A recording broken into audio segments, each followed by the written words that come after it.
Well, I'm just gonna start with like, how you doing today? Oh, I'm doing good. You know, I'm always excited. This is the stuff that I love. Is like you inspire me. Thank you. You know, in terms of like your passion and wanting to connect and remembering. You know, you really recalled that day. Like I remember the bus pulling up from Francine Delaney and all of y'all coming out, and it was a really warm day. It was sunny and like.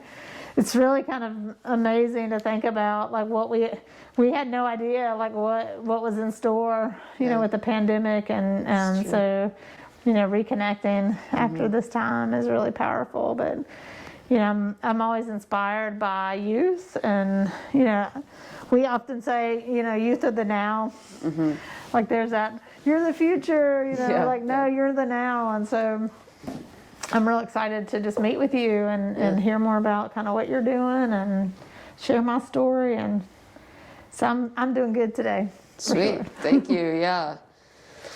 And I read that you play guitar, and what kind of songs do you enjoy playing, or like what do you like doing? That's a really good question. So I started playing guitar when I was in high school. I was a senior in high school and got a guitar for my birthday. Oh, nice. So it's always kind of traveled with me, and I really wanted to. I was very interested in community, real intersectional community, where we're like up or down, we have each other's backs. Yeah. Where we began to shape solutions together, out of our life together. Yeah. That for us is what kind of pushes back against a community that is that kind of separated, segregated, where some are, you know, literally harmed. And we often see, you know, those that are the most vulnerable or those that are struggling the most, then, you know, systems tend to blame. Yeah. And further sort of isolate and marginalize. And so, you know, this is also a place where there's a gathering of those that have been sort of pushed away and rejected. Yeah. And a space where everybody can have power, have voice, have, you know, gifts to share, like all of that happens. And so it's a really dynamic kind of space. It's very different than, you know, a lot of nonprofits, you get like, you know, you get the people that work there and the clients or whatever the name is. And, you know, we really sought to break that down and to say, you know, we are a nonprofit because we really believe that profit shouldn't drive what happens in the community, but we're also a space where people can kind of come out of those, you know, what we see out there and the ways that we get shaped to being able to form something different where we all are really, you know, dynamically a part of something that's much bigger than all of us. And out of that, we began to sort of shape the solutions and space where we all can thrive together. So that's kind of like where we're going, but it's also kind of where we are. You know, it's one of those both ands, like we're there. Yeah. Because when we come into community, there is this sense that we're already kind of living in the space that we're also trying to create down the road. But this, I mean, we're sitting in kind of an iteration of that. Yeah. Where you have people that are like living through the housing crisis, and it's like, what do you need and what do you dream of? You know, and I remember people saying, nobody ever asked us what we dreamed about, what we hoped for. It's like, oh, we're going to stick you in this place and eventually we'll like fix your problem or fix you. But nobody said you can be a creator. Yeah. You can begin to imagine something different. You can put your hands on it and call the community to create something that's never been like that. Yeah. So that was pretty earth-shattering. Like, and there are people that were sitting in that circle that now are here and are like, whoa, like we made this, and the community is coming together, and we're going to make whole villages, and like that's really powerful to be kind of like walking inside of the vision that you help to create and shape, and it says something about who you are. Like you're no longer the person to be fixed or the case, you know, to be managed, but you become this actor, this agent in the world that can really change things. And so that's super cool to kind of be living inside of a community like that. Yeah. That's really cool to like recognize every person as human, right? So that everybody has an equal right to like creation in our community. And eventually our future, right? And as Asheville and as the world, you know. Yeah, it's an amazing thing. And then to begin to, see all these people. I remember during the ice raid where we had people who were living on the streets who were helping us put food together, know your rights information to get out to folks that were, literally being terrorized. And then, now we have some of those people are like, oh, people are struggling. Can I make pupusas for you to send to the streets? Yeah. With people. Yeah. Or showing up during the George Floyd marches downtown, and seeing all those people come together and say this isn't right, and we're going to show up with each other. And so that's the kind of community that Be Loved becomes, that is just really so powerful when people begin to recognize oh, we have this struggle. They may not look exactly the same, but we need to show up with each other. And you don't see that happening a lot. It's there's a lot of blinders and boxes that people sort of end up in. And so it's really powerful to see that kind of shaping and what it can do, right? Particularly right now, in this very polarized time in our country. Yeah. We're sort of back in the day before COVID, when we could travel in packs, people, kind of I don't kind of get this. Why are all y'all together? And so that was really, powerful, because people began to sort of wonder, how did this come to be? Yeah. So we're very hopeful that we can mirror what we hope the larger community and world becomes.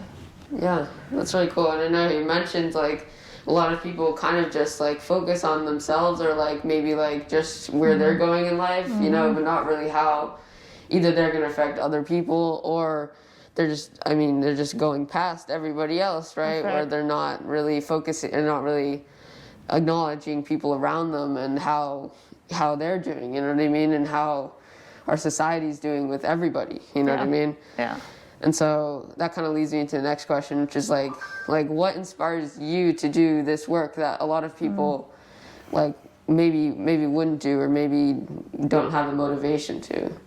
Yeah, it's those moments, when it starts to happen and you're just oh, it's happening, we had our friend Marta make pupusas for friends on the streets. We drive down to the Lexington Bridge, and we open the door, and Jose's I smell masa. It's the food of my people in your truck, and that was comfort food, and that was really powerful. And it was through our friendship with him that, when that camp was literally swept, we learned about it, and really sounded the alarm of the community, and we changed statewide policy. We helped to push to get people, the city basically, to open up the Ramada for people, and now pushing this conversation about that everybody should have access to emergency shelter, and what does that look like? And we're that started with a pupusa, literally, and so it's those kind of moments where I'm wow, I'm super inspired and super jazzed about how when we come together we can literally change things and transform things, or walking in here today, and having that past connection of y'all being on, I love pointing to the back and saying there's an acre of land that was hand cleared by youth. That is powerful to me, to be able to that's the stuff that really gets me just passionate. To create change, or to see, we built a Juneteenth altar for 5 years now, running, and back literally, so every year for April the 4th, which is Dr. King's martyrdom date, we would have a gathering, and we would talk about what are the forces that caused Dr. King to be such a threat, that he would be assassinated, what was that? And so one year we went, and we do different things every year, but one year we went to the Vance Monument. And we read A Time to Break the Silence, which was Dr. King's speech that he made on April the 4th, 1967. So literally a year to the date before he died. And I think much of that speech has a lot of the powerful things that made, what Dr. King was saying so shaking to what was here, and really calling us to what we could be, the vision of who we could be as a nation. And so we just read that in a circle. Like, we took turns, everybody read a paragraph. Yeah. And then at the end, we're like, what is this saying to us? And what is it saying to this space? And I often referred to that as sort of like the spiritual center of Asheville. Here's this like racist monument. And you see people of color like repelled from that space to the outer edges, and how, basically systemic racism has formed so much of what is here. And so, like, everybody said, we've got to come back here and tell the truth about the space. Like, so we committed to going back every week. So we would go down and we would just share the truth about that space and who Vance was, and like African American history that had been erased here, and it was just really powerful. And we began to call for the Vance to come down. So all the way back in 2016. When people thought we were, they would just sort of look at you like you had three heads. Like, what are you talking about? That this thing, like, we should take this down, and something that had been such a fixture in Asheville. And then to go back this year and lay the Juneteenth altar, and that be made a national holiday in a space that now that monument is gone. Like, that is very powerful to say, like, we could go from this sort of like little ragtag group. Of people, Black, Latino, transgender, white, kids, adults, elder, like this little ragtag people on the street, calling for this thing that has been a fixture in the community to come down, and to see like how that then.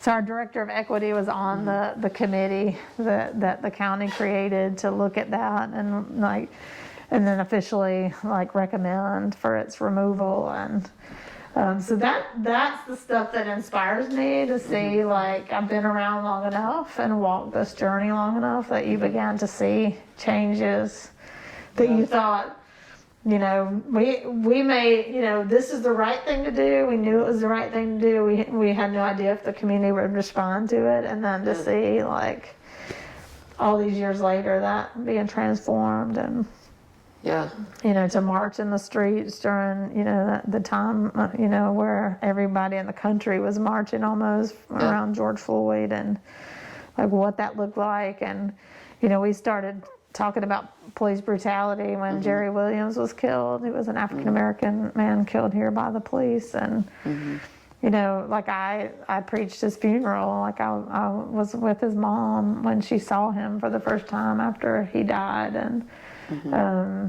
remembering, like, feeling very isolated and alone when we were talking about police brutality around his death, and in many ways kind of ostracized out of that conversation. And then just a few years later to have that be not only a large community conversation, but a national conversation, and people talking about reimagining policing and defunding policing and all of the things. And so those are the moments when we're like, this community is really powerful, and it may not happen in that moment, but you begin to see, after you've been here, 5 and 10 and 20 years, the trajectory of change that community can create. Even when you're just like a small group of people and you think like nobody's listening. So those things inspire me. Or the other story I'll tell you is in the midst of COVID, when this pandemic came, and we sort of rushed out into it and said we've got to show up, with community. We had no idea, like, what is this going to be? Like, this is this deadly virus, and like end of the world. What's this going to look like? And how to, and we're like, we've got to be in community, and we've got to support community. And we started going out to neighborhoods and identifying people that were leaders in their neighborhoods, and particularly African American Latinx communities who were sort of most at risk. And in elder communities, and beginning to share food and like real important resources that for survival and knowledge. And you know, we created these really awesome posters, you know, for different groups of people. So we had a Black Panther series of COVID posters. We had soul dancers and the Virgin of Guadalupe washing her hands, for example, and posters for, you know, that really hit folks on the streets, so people would see stuff and began to understand. And because we saw no information in the communities where we were going, like there were these government briefings at 1 o'clock in the afternoon that none of our people like were watching or knew. And so just getting information and, you know, PPE out, and back when nobody had masks, and we're like, who can make masks, you know, and starting to, you know, so doing that, and then beginning to sort of form, you know, and you think like we're people that are community people, like we know how to be together, and suddenly we can't be together, and but then we're like going out in neighborhoods, and we're like meeting people that we had never met before, and building community in a new way, and, you know, finding all these amazing leaders across the county. And so we literally have moved 5 million pounds of food in the pandemic. That's crazy. Yeah, that's awesome. And it literally went from like on our front porch, we're like making boxes of food and delivering in our minivan. So we were delivering maybe about 500 pounds of food a week. And I remember Poncho saying, this is all wrong. This is all wrong. We need to be thinking, like, how do we move tons of food? Like, how do we make that happen? And that's when we're like, we got to go to neighborhoods, and we've got to, like, find leaders in neighborhoods. And so they began hosting us to come, and so we got this box truck. Nice. Which the community named Esperanza. So we asked everybody, like, what should we call this truck? And so we drive into communities, and people would be like, Esperanza. It was just, like, really... And what inspired us, you know, people would say, like, how are y'all doing? And they would drop their, you know, all concerned, how are y'all doing? You know, drop their voices. And, you know, we were really, like, up during this time, because we were really buoyed on seeing all these, like, just ordinary people, you know, coming out and doing the heavy lifting and making sure everybody in their neighborhood and the people around in the different corners of the county had food and diapers. And what we loved was, you know, of course, all y'all were home. You know, doing virtual school. So after a while, like, all the youth and kids would start coming out. So we'd drive Esperanza in, and the youth and kids would be on the truck, boom, and start, like, unloading and organizing. And so, you know, here's this intergenerational group. And I mean, it was really being led by the kids and youth.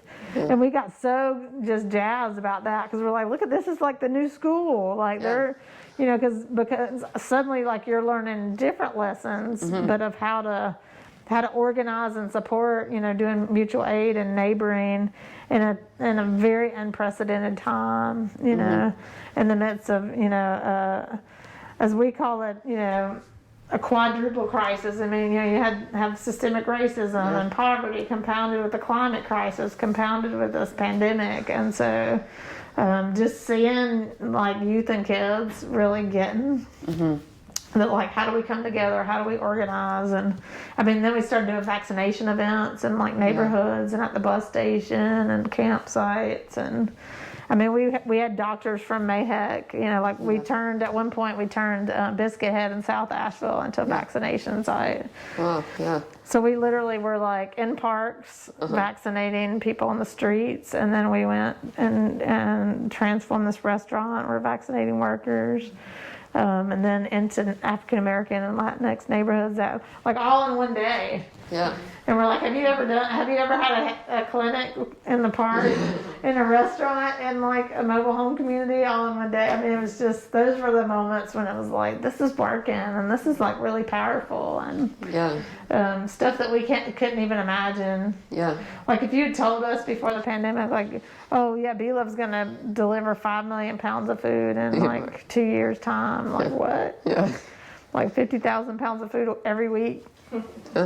And we had never done anything like that, you know, so it was just very powerful time. And then seeing, like, all these leaders in these different neighborhoods, like, falling in love with each other. And mostly we're, like, seeing each other via live stream. And it's like how they started, like, learning about each other, and we're like, oh yeah, y'all are each other, you know, and to be able, as I describe it, like we get to gift people to each other. So we have people in like Arden and Black Mountain and Lee's sister that are like best friends, but probably would have never met had, you know, they not just all began to work with us around the pandemic. So it's super cool to see. And now we've been able to get them together, you know, and we've had, you know, cultural gatherings and, yeah, that's really cool. you know, birthday parties and kids' days and stuff like that, where we're able outside to gather. And so it's really cool to, like, I'm always kind of on the edge of my seat, like, where is this thing going next? So, like, really kind of fascinating. Yeah. To watch kind of what emerges and to see it kind of come out of the people. Yeah. Which is it's a very different kind of thing than I think you'll see anywhere. So I kind of get like, whoa, this is really neat. I can't believe this is happening. And just get really inspired by the community itself, like coming together to do things. Yeah, that's really cool. Yeah. Yeah, it seems like what you're starting here in this like community is kind of going to like help us work towards a better like, because as you said, you mentioned like climate change in the quadruple crisis, systemic racism, systemic racism, and like how like this community can help work against those and maybe develop a better solution. And so maybe this is our first step, is we've got to come together as a community, you know. Exactly. I think that would be really cool, because that makes sense, because if you just individually, it doesn't come together, you know what I mean, and it's not representing everybody. And so having a community of people that are working together for better solutions is something that's really meaningful, you know. And it's really hard to carry things by yourself, you know. Like I say, like, we're not meant to. I think we're meant to be in community and like carry things together and support each other and lead at different times and follow at different times. And you know, I always love that image of the geese flying. You know, how you know, there's one in the headwinds and then they like peel off and the next one, and that's, you know, they're working in community. And you know, when we look at climate, we really look at the natural world. It tells us a lot of things about community and how we adapt and how we work together, and that we could really take lessons from and do. Like we're sort of always paying attention to how sort of what our place is and the natural rhythm of things. And so I think community really lends itself to, you know, sustainability and how we sort of overcome the climate crisis. When we think about, like, we're in this sort of nexus of community, and it's bigger than even just people, that we're in this natural world. And it really matters, like, what we do and how we respond to it and how we begin to sort of interact with it. And that's very, very powerful. So we see, you know, we do a lot of community gardening, so we see a lot of those.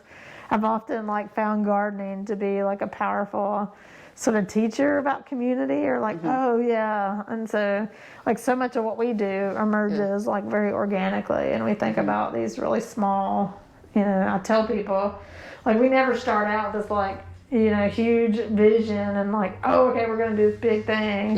Or sometimes we have a big vision and we say, okay, well, what's the smallest like component parts of that we need to like actually start? And I think some people, like, they'll wait till they have like all these big things together to start this big thing. And when we know, it's like, you know, we started an art studio one time. We're like, okay, what do we need? We need some art supplies, and we need some desks, and we need some artists. Like, okay, we need to call it something. You know, and then it was a thing, and it just kind of grew from there organically. And so, you know, so much of, I think, or this, like, if you had told me, like, oh, B-Love's gonna start like this $1 million housing project and be building housing and have a construction company and like a contractor's license, and you know, that started in a living room in a circle of people just talking about, like, we don't have homes. And like, if you had, I mean, you can kind of blow us down with a feather, you know, on that one.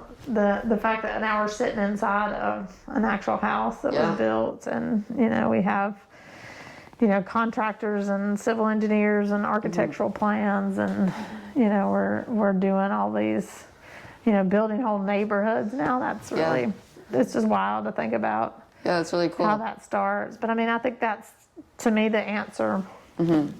I like to say community is the solution to everything. Yeah. Because it really is. It's like how I think we're going to get to a new place is by, those small community interactions where we began to transform. And even, beginning to talk about, particularly in the South, growing up in the South, people, right, that they sort of bought into this political energy of separation and doing this. And, fighting, and we're able to say, like, oh, wait a minute. Yeah. Like, we know people struggling who are going through this, or introducing them to people who have always been a stereotype, or who have always been, a soundbite, a political soundbite and a wedge. And it's like, okay, let me introduce you to my friend. Let me tell you what they're going through. Let me tell you what I see from the neighborhood that I sit in, right? And I think that's a really powerful thing, that community invites us to sit in new places and sit with new people and go to new places and to begin to say, like, oh, this is what we see when we go to these spaces, which is really how I started with, with Be Loved. Is I just started going to places that I was not I would not typically go into, being sort of, being a white woman growing up in the South. Like, I started just sitting in, the park, going to the court, or sitting in the lobby of the jail and seeing what I saw, or, going into public housing communities and learning. We actually had a family that was on the streets, and I met a couple, and we had transitional housing at the time, so we had this house on Grove Street, and sorry y'all. No, it's good. And so I lived there, and then we would invite, that was the space where we did, hospitality, but we had some people that would come live there because we had some extra bedrooms, and so they came to live there. And so, I'm sitting and learning. So they're an African American couple. They're from Asheville. And as we hang out and talk, so we lived together for a year. And so as we hang out and talk, I'm hearing, like, wait a minute, their grandparents owned a home in Montford.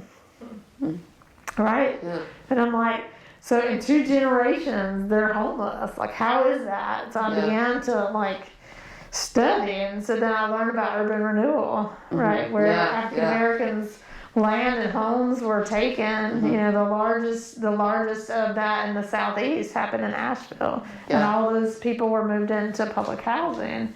So that's why we have 70% of the population in public housing is African American. Yeah. Like, that happened by design and intention.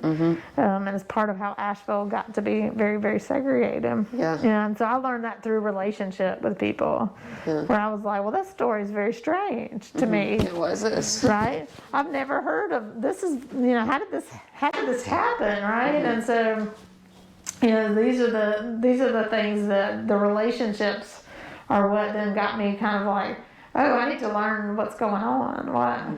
Why did this come to be, and start to learn the history of that. I mean, I remember I was they were having a forum at the library, and they had us all in groups, and I talked about, I remember I said we need housing for people that make $800 or less a month, and so they wrote affordable housing. Yeah. And I said, no. Yeah. I don't want you to write that, because when that piece of paper goes back, to City Hall, that's going to mean something real different than what I just said. And I said, I want you to say, we need housing for people that make $800 or less a month. And then I went on to talk about, like, why is it that we need housing? And one of the things I said is, in our African American community, had homes taken from them, stolen from them, and a reporter came up to me after and was like, will you say that on camera? And like, and as if it was really controversial. And I said, I think you're probably new here. So there's a room, if you go right around the corner from the room we're in, because we're at the library, I'm like, go right around the corner, there's the North Carolina room that has all the history. And I said, I want you to read, because this is not controversial, it's just what happened. That's well. And I started talking about urban renewal, and Yeah, but this is a lot of the people that live here don't know any of this history of why Asheville kind of came to be the way it is, and so all of that, like mostly I got from sitting in different places, going to different places, and I realized how so many of us, we sort of travel in this small little circle. You know, it's the neighborhood we live in, and the school and work, and we sort of like, unless we're real intentional, we end up sort of just only going to certain spaces, and therefore we don't know these stories and we don't know these people, and we began to just sort of be in this isolated little pocket. And so it was really kind of disrupting that rhythm for me personally, that then helped me to be able to see new things and understand like what was going on and gaps, and knowing these stories. I got a call yesterday from a hospice social worker, and she's working with a woman, and her husband is basically on Sunday has to leave his mobile home because the landowner sold the land, and the mobile home is just so old it's not going to be movable. And it's like, here's this elder man in his 60s, his wife is dying, and he's like, you would never think that, like in this conversation about homelessness, people have these stereotypes, right? But you don't think about, there's a whole family living in their minivan that we met. The same exact minivan that I drive with my family. Like this family of 5 is living in this minivan in the pandemic. Like, these are not the things that people see and the stories that people, hear. And so I think that's the other really powerful thing about Be Loved is that, we invite each other to move in different spaces and begin to hear different stories. And we make sure like all of our community knows. So like Ponto, I remember during the Floyd protest, he's like walking around live streaming on Asheville and Espanol. And making sure the Latinx community like knows what's happening and why, and understanding the connections, or any new space that we go in the community, he's live streaming because he wants people to know like, oh, this is here, and because often people don't even get like news stories or don't know about new groups or institutions or things that they can be a part of in the community because they're like always left out of the equation. So, we continue to think about, like, where are we going? I always say, where do you go? Who do you know? Where are you sitting in this world? Who you're sitting with, like, really matters in the long term in terms of how we begin to shape a new world. So community, again, it goes back to kind of community. That's really cool. I mean, you're kind of dabbing on it, but, like social media has a big part in what we see as really our world at this point, right? Technology has gotten so far, and so like all this, like you want to see representation in the media, and you want to see fair representation in the media. Sure. And so like how would you want like maybe reporters, maybe like news stations to portray like the homelessness crisis in our world, in the nation? I mean, it's really interesting because I was just saying to somebody the other day, this year has been the most coverage on homelessness as an issue that I've ever seen in my whole time in Asheville, ever. So that's really powerful. When we can, and for me, it's, I was talking to somebody today, one of my friends on the streets, and I was saying, I was talking to a reporter right before I talked to them, and I'm like, I want them to be able to talk to you, right? Because your vantage point is really powerful and what you have to say, and I think we often don't do that when it comes to like social issues. We don't actually talk to the people, right, who understand it in their bones because they're living it. And so and people tend to formulate opinions, based on stereotypes or just sort of what they think they see. And so I think it's really powerful. I think media, can really unveil things, or it can be used to sort of like, manipulate the the narrative or the thinking of community. So we've seen both. Yeah. I was talking to a reporter today about sort of the data that's been put out about the crime around homeless encampments.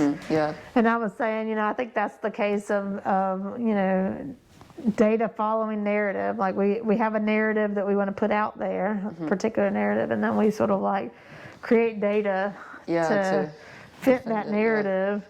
Because I'm like, you could probably take any building in downtown Asheville and get virtually the same data, right? You could take City Hall, you could take the federal building, or a bar or a school or a neighborhood, and say virtually the same thing, because we know downtown has always been sort of a higher crime area for this. I mean, we're a fairly rural community other than downtown, but so I mean, it's just really interesting how then we shape this narrative, we put it out in the community to the media, and we then back it with this data that we've like. So I'm like, I would love for you to dig on this data and see if you can come up with similar data from different locations, right? Yeah.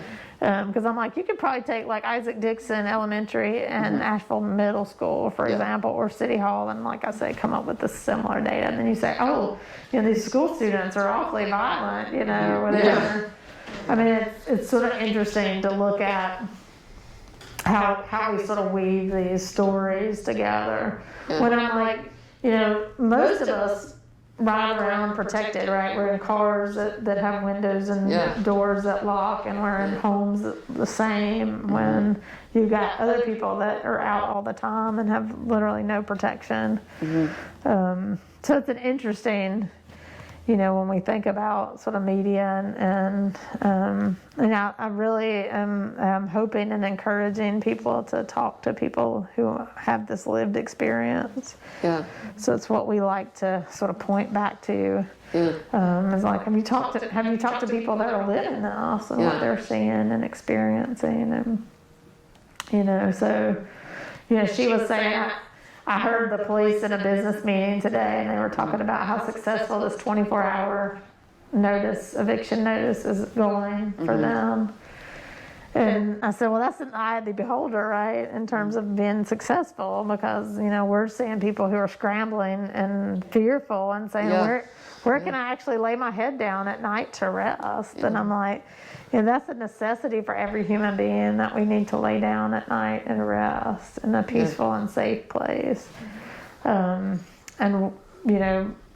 you really legally can't do that now. And so this feeling of being just kind of scrambling and panicked of where can I literally be and lay down safely, and how we're using lots of public resources and energy to like just kind of move this problem that we've decided is a problem around, when it's literally human beings, and when we all know what the solutions are, and so how we're taking our energy and sort of putting it in one place, or not, as we have worked in community, we're like, if there's struggles of people that are in community, like, let's come together and talk about what are those and how we begin to solve those things, which we can, and I think rather easily, but we'd rather, kind of like make it. I'm like, is it successful because now they're not visible anymore? Because that's what it feels like. Yeah. So one of our goals is to help people look at things differently, and begin to see it from a different sort of vantage point. So that's a lot of what we're doing oftentimes when we speak to the media, or, we feel very, I remember at the beginning of the pandemic, like, we sat down as a team and said, one of the things that's going to be really important for us is to kind of like narrate this time. And begin to, this could be a very depressing time. This can be a very scary time. Like, how are we telling stories of hope? How are we telling stories of, here's the community coming together and look how powerful we are? And how are we showing ordinary people to be heroes, the heroes that they are? Like, how are we lifting up those stories and telling those stories? And how are we, talking about you know, who's out here, who's become homeless during this pandemic, and you know, again, when we began to humanize instead of like these stereotypes. So media for us has become very important, a very important channel. Yeah. And we think about, particularly in the early pandemic, like that's the only way we were connected. Like this is how people were getting everything, was they were watching, you know. And so we became very aware that people were watching what we were doing out in the community, and so, you know, it was sort of on us to tell the story of this time, and how we tell that story matters. And so we really wanted to make sure that people were inspired and people were given reason for hope, and that hope came through us as a community, and not sort of like what I mean by those of us that are sort of the core team at BELA, but like how has the community come together? And here's this little, you know, I remember this little girl who was 8 years old, and she had one of those like little luggage carts that are silver and they like flop down, and she was using that to carry boxes and take them to the houses of all the neighbors, right, when we would deliver, to make sure people had gotten food. You know, and it broke. Her little luggage cart broke. Her mom had found it at a yard sale at some point, and it broke, you know, because these were heavy boxes. So we get wind of this, and we're like, holy cow. This little girl is like amazing. Like people need to know, right? That here's this little girl that's so committed to her neighbors. And we bought her this like really cool cart that she could use, that was like really sturdy, but it was a tool that she could use. And so that, you know, that's one of the real early stories I remember, that we were like, we have got to tell this story, right?